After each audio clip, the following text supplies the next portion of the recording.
Welcome back, everyone. So we've done some yoga and some workouts and some centering, and we've talked about alcohol, gray area drinking.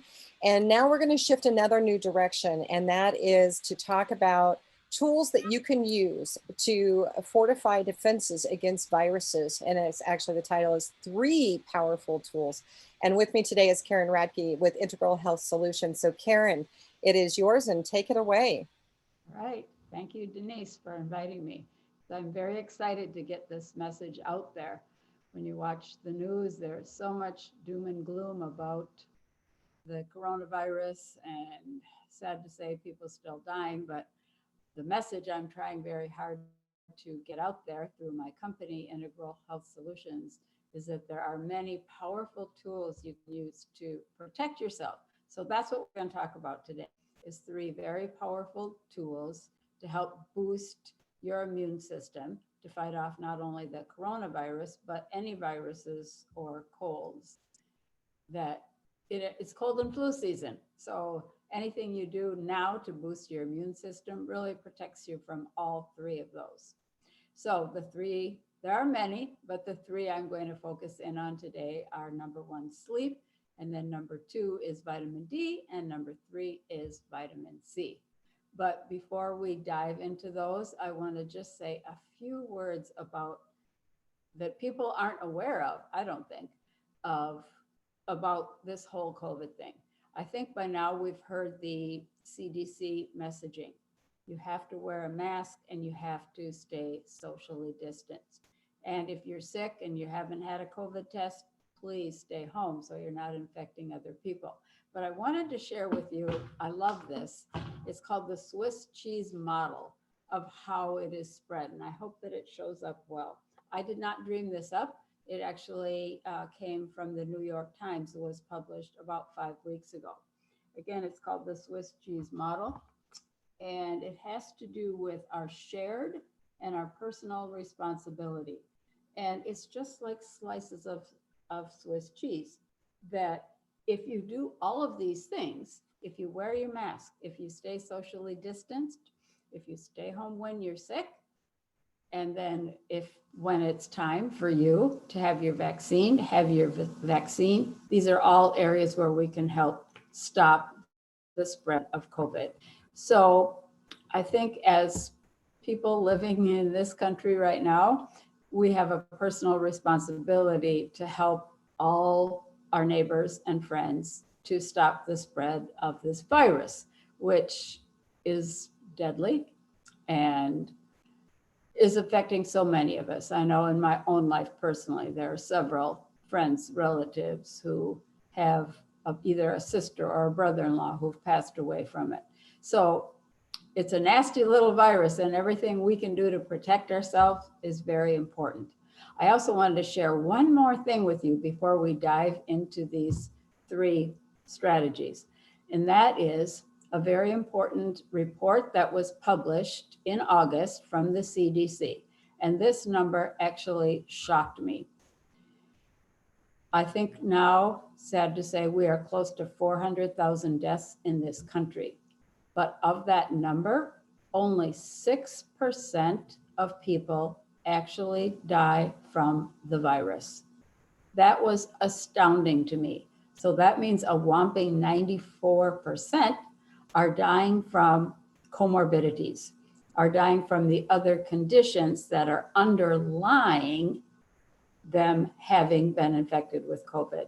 So if you forget everything else I say about my strategies, please remember that.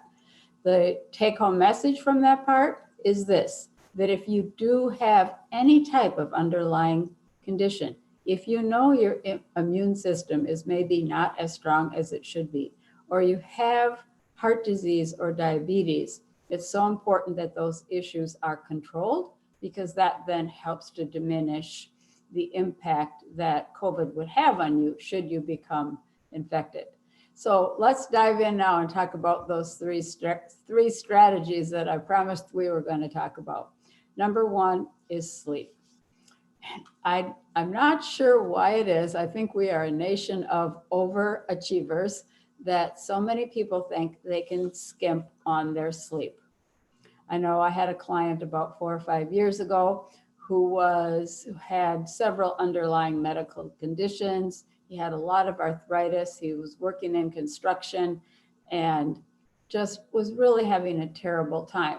And when we talked about his sleep, he told us that he only got 5 hours of sleep a night. Now, he was in his 60s, and quite honestly, that's just not enough sleep. So I specifically asked him, I said, well, why are you not getting the sleep that your body physically needs? And he said to me, well, I have to get up at 4:45 every morning because I have to be on the job site, by 6:30. And I said, well, why don't you go to bed earlier? And he said, well, I have to watch the evening news to see what the weather's going to be tomorrow. And I was just kind of astounded by his remarks because it just reiterated to me that sometimes people feel they can skimp on sleep. Well, let me tell you that now we're in the COVID era. You should not be skimping on your sleep because nighttime is when the body regenerates itself. It's the time when those white blood cells are actually being produced in your body, and especially between the hours of 10 p.m. and 2 a.m. It's very important that you're trying to sleep during that time period. And most of us really need 8 hours of sleep, but we've become conditioned to thinking that we only need 5.5 or 6 hours. So honestly, sleep is a very powerful weapon that you can use to help boost up your immune system. Now, a lot of my clients have said to me, well, I have trouble sleeping. So I just want to say a few words about that. If you do have trouble sleeping, number one, I'd love to talk to you. I'm a health coach, and that's a big part of my job is helping you improve any health-related changes that need to be made. But practice good sleep hygiene. And I think most of us have heard this before. Have a regular bedtime. Turn off your devices an hour before bed. Have a set routine that you use. Go to bed and wake up at about the same time every day. Keep your room dark. Those are all little techniques and tips that can help you get a better night's sleep. If you really have trouble sleeping, there are scientifically backed supplements that can help you sleep. Most people know about melatonin. This is a hormone that's actually made by the body, but you can take it as a supplement. And there are other supplements as well. The one that I use is honestly called Sleep Health. See if I can get that without a glare.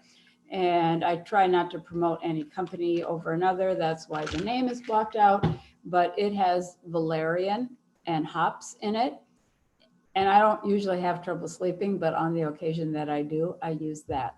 There are other supplements that as well. Magnesium is a very popular one. It's a mineral that's in food, so it's not detrimental or addicting in any way. So there are some scientifically backed formulas you can use to help with your sleep if this is an issue for you. So now let's move on and talk about vitamin D and vitamin C.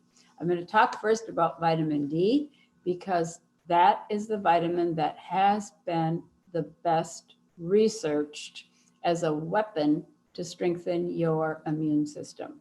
And some of you might know about this already, but a lot of the research that's been done is in other countries, sad to say. In this country, big pharma usually takes over and influences people. You don't see many commercials for vitamin D, but vitamin D is a very essential component in the proper functioning of your immune system. So if you think you might be deficient in vitamin D, and many of us in this country are, I'm going to talk about that just in a minute about what you should do. But let me just share with you some of the exciting research that has been done. And I'm going to look at my cards just to make sure that I get the numbers right. I also want to say this, that because here in our country and across the world, we have been so searching for answers, how to treat COVID, that even some of the high-ranking hospitals in this country are now using vitamin D as part of their protocol for patients who are hospitalized with COVID-19. And if you want a really good website to check it out and get more info, it's the Eastern Virginia School of Medicine website that they have actually published their protocol and how they use vitamin D. Two of the other research studies that have been done, one was at University of Chicago Medical School, where they looked at 480 patients who had been tested for COVID. And they found a very high correlation between people who were deficient in vitamin D, who then tested positive. It was almost 3 times as many. I think the number was 2.6. So again, the patients who were deficient in vitamin D were 2.6 times more likely to test positive for COVID-19, as opposed to people who were not deficient in vitamin D. And from other studies, just general population studies, we know that many of us living in the Midwest especially are deficient in vitamin D during the winter months, when even if you are outside, you don't get enough vitamin D. Another big study that was done was in Indonesia. This looked at 780 patients who were hospitalized. And what they found is that those patients who were deficient in vitamin D were more than twice as likely to die from COVID as opposed to those patients who had adequate levels of vitamin D. So because vitamin D is a natural substance, there won't be any clinical trials enlisting 20,000 people to prove that vitamin D helps, but there have been these observational studies that showed the importance. So then everybody asked me, well, how much should I take and what should I do? If you've ever been deficient in vitamin D or you think you might be, I would say take 100,000 international units just for 3 days and then bump back to the normal dose, which will be 2,000 international units a day. If you live in the Midwest and during the winter months when most of us really aren't outside very much. So the other vitamin that has been well studied, not as much so for fighting off COVID, but certainly in regards to other viruses, and that is vitamin C. We know that vitamin C is a very important building block for your white blood cells, which is a big part of your immune system. We also know that vitamin C helps your white blood cells travel around your body.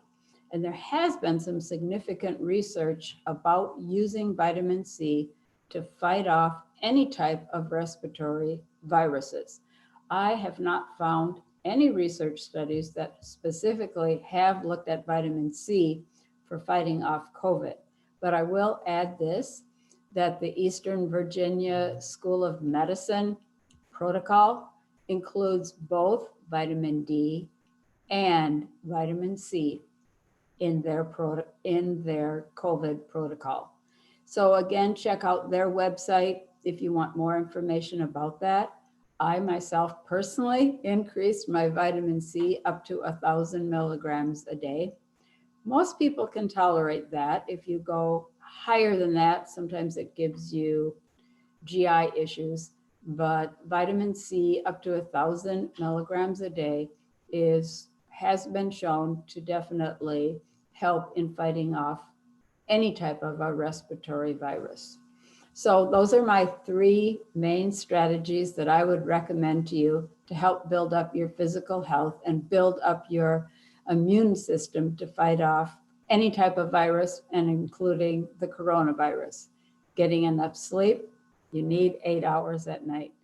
Taking vitamin D, if you're not already, and taking vitamin C, again, up to 1,000 milligrams a day. The other thing I'll say about that is with vitamin C, make sure that you are taking a whole food vitamin C. And that means that it's vitamin C made from a plant. not just something that's chemically synthesized in a test tube in a lab somewhere. The vitamin C that I take is made from acerola cherries. And I would also add it's important that you're getting foods that contain vitamin C. Because when you eat a whole food, for example, you eat an orange or you eat a red pepper, the vitamin C is there, yes, but all the bioflavonoids and other substances that help you use the vitamin C are also in that food. So you might need to take a supplement right now during cold and flu season, but strongly recommended that you're also having fruit and veggies that are high in vitamin C.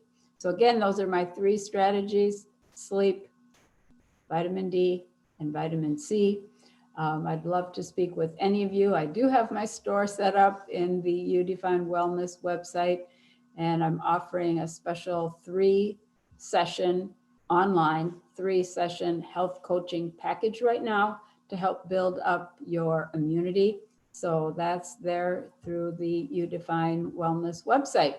Thank you. And if anybody has a question, I'll let We do have questions. We do have questions. So I'm going to let the recording keep rolling because I want to get these questions in on the recording.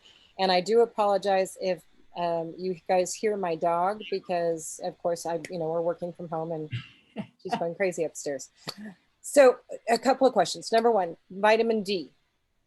I hear vitamin D3. Are there different ones? What do you need to focus on?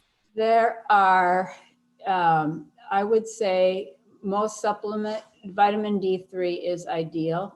The ideal way, honestly, is to get it from the sun, but we can't right now in the Midwest. So when you get it from the sun, it's the type of vitamin D3 that your body, that you will use, because I'm always so amazed at how beautifully created our bodies are. But even if you take vitamin D like in a food or as a supplement, D3, D2, it has to be then converted. And there are many little enzymes and other biochemical processes that have to occur. So ideally we get it from the sun. If you can't, if you're relatively healthy, it doesn't so much matter which supplement you take, but just, I would say, take a supplement and take one from a trusted source, not the cheapest one that you can buy at a big box store or buy on Amazon. That's a great question. And thank you to whoever asked. Well, you're welcome. That one was for me, actually. Oh, so, but we do have a question from somebody who's been watching this. And it's about the vaccine, the coronavirus vaccine. And the comment was that she has an uncle that's refusing to get the COVID vaccine and because he once had a reaction to a flu shot. What is your educated advice or comment? Well, again, that person needs to speak with their own medical provider, because this is for informational or for educational purposes only. But if that person has had a really bad reaction, I would say don't be first in line. And then who's ever giving the vaccine, eventually, like let's say come April, the person is having the vaccine, you need to alert the medical team around you that you've had bad reactions to the flu shot, because there are certain medications they will give you then that help diminish your reaction to the vaccine. I hope that answered your question. I think it was a fantastic answer to the question. It's one of the best that I have heard out there. So thank you for addressing that. With that being said, any final thoughts before I end the recording that will go on our YouTube channel? No, just to say, again, I know some people who are afraid to leave their houses. You don't need to be. I know people who don't have a plan to fight off COVID. Have your own personal health plan. These are the steps I'm taking to make sure I don't get sick. Because I think when you have a plan in place, it helps you mentally and emotionally as well, that you're not feeling so fearful about contracting the virus, because it literally is all around us in all communities. So thank you for listening.